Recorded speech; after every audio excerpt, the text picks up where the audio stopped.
third wave of feminism is more about supplicating men's desires to the feminine nature.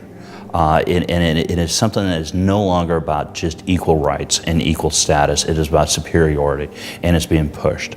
And I find a number of issues along those lines to be terribly unhealthy for not only an individual, but for society as a whole. The international left, the American left, the campus left, they believe that true opportunity can really only be reflected in result.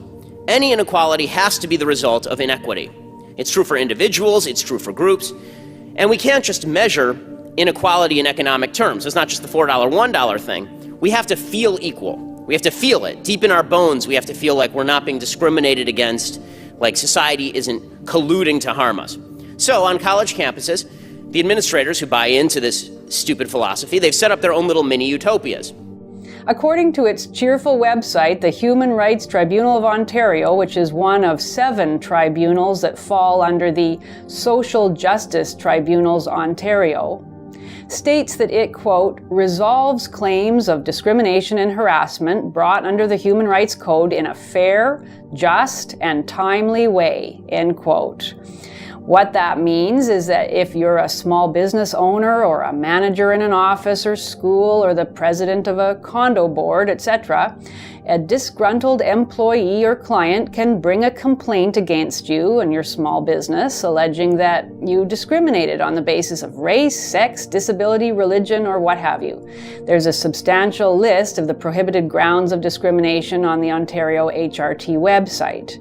The third wave is something very distinct. It's coming from multiple different directions and really typically has been taking a typical form, but it's generated by the phrase, for example, girl power or female empowerment. But it's not just empowering women, it's empowering women beyond gender equality. It's now about supplanting male supremacy. It's about rectifying past wrongs through further wrongs. And what we have is a complete alienation of men, the complete alienation of masculinity within relationship structures. There's something that feels good about being a victim. It gives you an unearned sense of virtue that you get to parade around. You feel like a better person if you're a victim. If you're an underachieving black woman, then the campus culture will tell you that the reason you're underachieving is not because of anything you did, it's because you're black and because you're a woman. And that's because society discriminates against black people and women. If you're an underachieving gay Hispanic, then that's because the system targets people like you.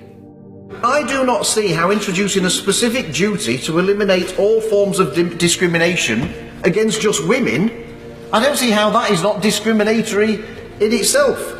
I sometimes wish people could see the irony of their proposals. Surely we should just want to eliminate all forms of discrimination, full stop. What Article 1B is in effect saying, that if it's discrimination against a man, it's okay. Because all we want to do is end discrimination against women. Well, it isn't okay. Unfortunately, feminism and girl power hasn't been able to, they've gotten what they've wanted.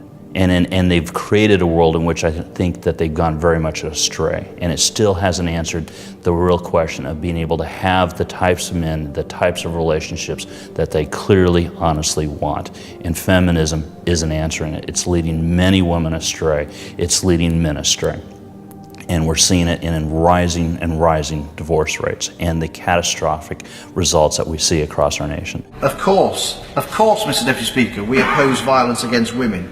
But I, for one, equally oppose violence against men and boys, and having a strategy for one, but not the other, is just not acceptable to me. And it really is as simple as that. I cannot understand for the life of me how political correctness has become so entrenched in this country that people here today can see nothing wrong with a whole policy based on violence, based simply on one sex, when unbelievably the evidence shows that it is the other sex who are more likely to be victims of violent crime than that. Political correctness is basically the campus use of force in order to shut down the debate, to create this own vision of utopia where everybody is forced to shut up. Because if you ever utter the unalterable truth that some people perform less well than others in a free society, then you must be silenced. I've always had a horrified fascination with our tribunal system, which proposes to eliminate what it calls hate or discriminatory attitudes by fining people and shaming them publicly. The tribunals work on the principle that you can actually force people to respect others by punishing them over even trivial misunderstandings or honest expressions of opinion. Sowell writes, quote, "The history of the 20th century shows soft subject students and their professors were among the biggest supporters of extremist movements, both fascist and communist, the former in Central and Eastern Europe before World War II, the latter in countries around the world both before and after the war. Proponents of soft subject education, this would be liberal arts educations, always have a generalized interest in radical ideas because this is what you get famous for. This is how you get a fortune. Right? You don't become famous or gain a fortune by talking about the glories of Western civilization. You do it by ripping on Western civilization. The outlier is always the person who gets the attention.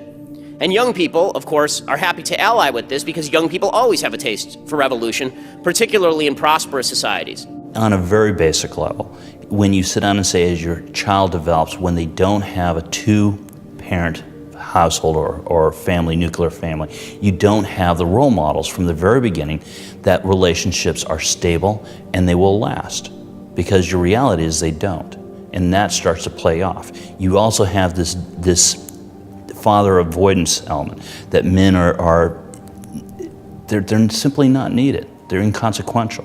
And I think there are immense dangers in society when we tell one gender, you're inconsequential. Now, when people say politically correct, it's become such a buzzword that we forgot where it actually came from. The term political correctness is a Maoist term, right? Mao used the term political correctness. Trotsky used to use this term also. What it meant literally was that what you were saying was not in line with the correct political orthodoxy, and therefore you had to be harmed, right? That's what political correctness meant. The left picked it up. They said that their goal wasn't to silence voices. Instead, they wanted to open up new vistas of viewpoints by silencing people.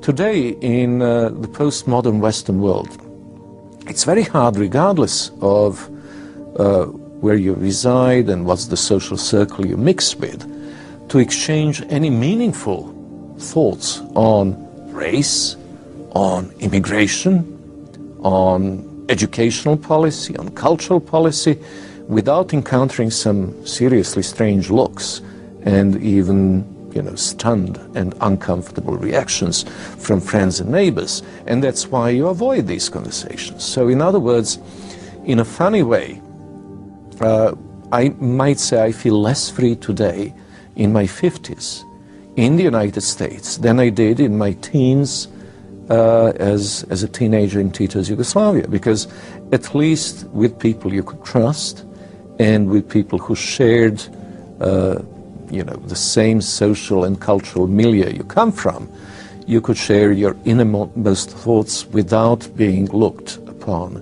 as an eccentric and a deviant. Of course, if the secret policeman heard you, he will look upon you as a dissident, and then it's a totally different kettle of fish. You might have some difficulties, you may be expelled from school, you may even have your telephone tapped or your passport withdrawn or whatever, but at least you could function within the perimeters of what was the society untouched by state as a free person.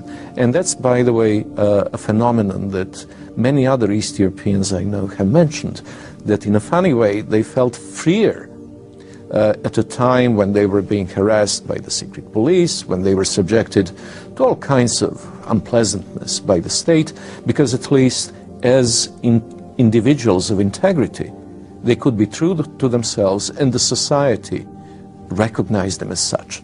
And today, in today's America, if you fall outside the perimeters of acceptable discourse, and if you're branded controversial and let alone maverick, these terms automatically place you beyond the pale.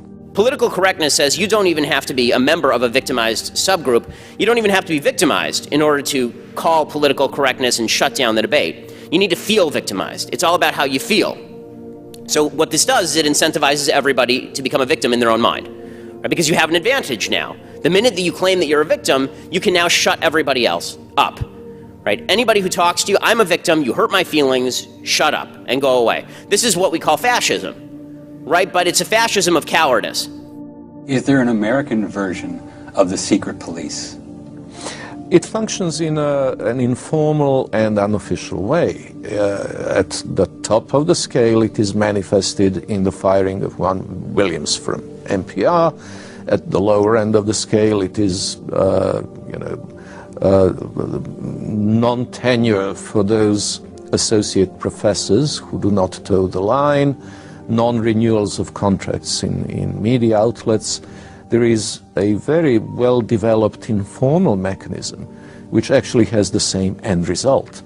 In communism also, in the last 2 decades before Gorbachev, you were unlikely to end up in Gulag, but you were very likely, if you got on the wrong side of acceptable discourse, to lose your university position or to be forced to look for employment outside your primary area of professional expertise. And something very similar is happening in the Western world, especially in academia and the media, and of course government.